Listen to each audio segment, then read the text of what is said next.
I want to start by telling you how honored I am to be with these other people up here. I've announced Ted's games. I've announced Carly's games. I don't know how many games I've done that our referee here, Mr. Vaughn, has done, but I've had a lot of just plain luck in my life. Been very blessed, extremely blessed. I came from a good family. I got to go to Greenwood in high school, and I got to play football for Paul Mullins, who you just saw, basketball for Larry Atwood, and I went to school with a whole bunch of really, really neat people. The year after I graduated, my dad came to me and said, you know, girls basketball is getting pretty popular. I'm gonna start a girls tournament. I said, go for it, Dad. Well, that was the beginning of the pink and white tournament, and he had a whole bunch of help from Reba Sims back here. Thank you, Reba. Never would have gotten off the ground without Reba Sims, I promise you. After a couple years, Larry Atwood wanted me to do the blue and gold tournament. So I said, first I said, no way. That's 2,000 people plus in that arena. I couldn't talk to that many people. But I did, and wasn't too long till there's this little fella sitting on my left doing ball games on AM radio locally. His name was Art Haynes. That's where we got started. I'm sorry he's not with us today because Art's one of the best friends in the world that I ever had.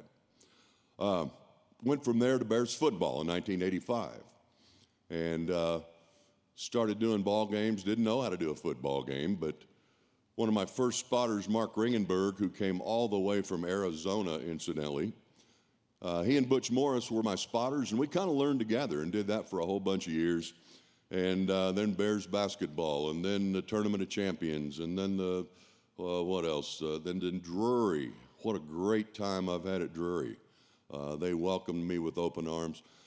The best thing about it is that I out-punted my coverage when I got married. Kathy I've done thousands of ball games, and she's never said one derogatory thing about any of them. She's not as big a fan as I am, but she's been very supportive. My kids, Amy, Andy, and Daniel, several of them are here. We are so fortunate. We have 3 healthy kids, 6.5 healthy grandkids. Wonderful, wonderful. I've just got a great life. Dan Bernard was one of my spotters for Bears basketball. One of my guys that makes me look and sound good, Scott Bennett, he's back. Raise your hand, Scott. He does if I sound good at the Tournament of Champions, he does all my starting lineups, pronunciations. I just slide in there and start talking. When I was at Missouri State, Bill Rowe, got to know Bill. He was my mentor. Folks, God never made a better man than Bill Rowe. I promise you that. I've been so blessed down the road. I'm going to miss a lot of people. I know I am. Had fun with the Mighty Mites. I've been lucky to have a job and a family that would let me do what I like to do.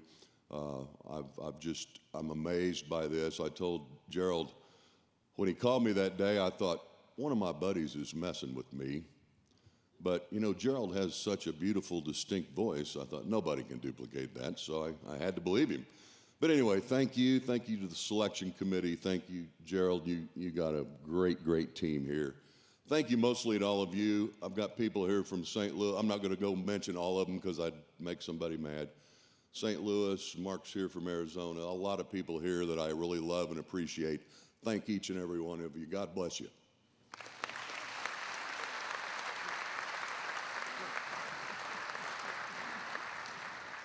Let me invite Rick's family and friends to stand, all the Jester crew. Please stand, if you will.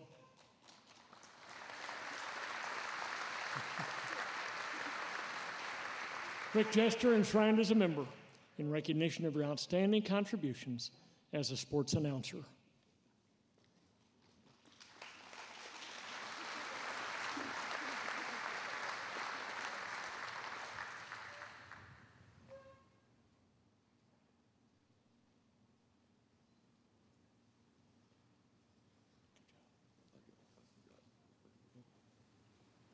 You know, I'd be remiss if I didn't speak about a guy that I've sat next to at thousands of ball games.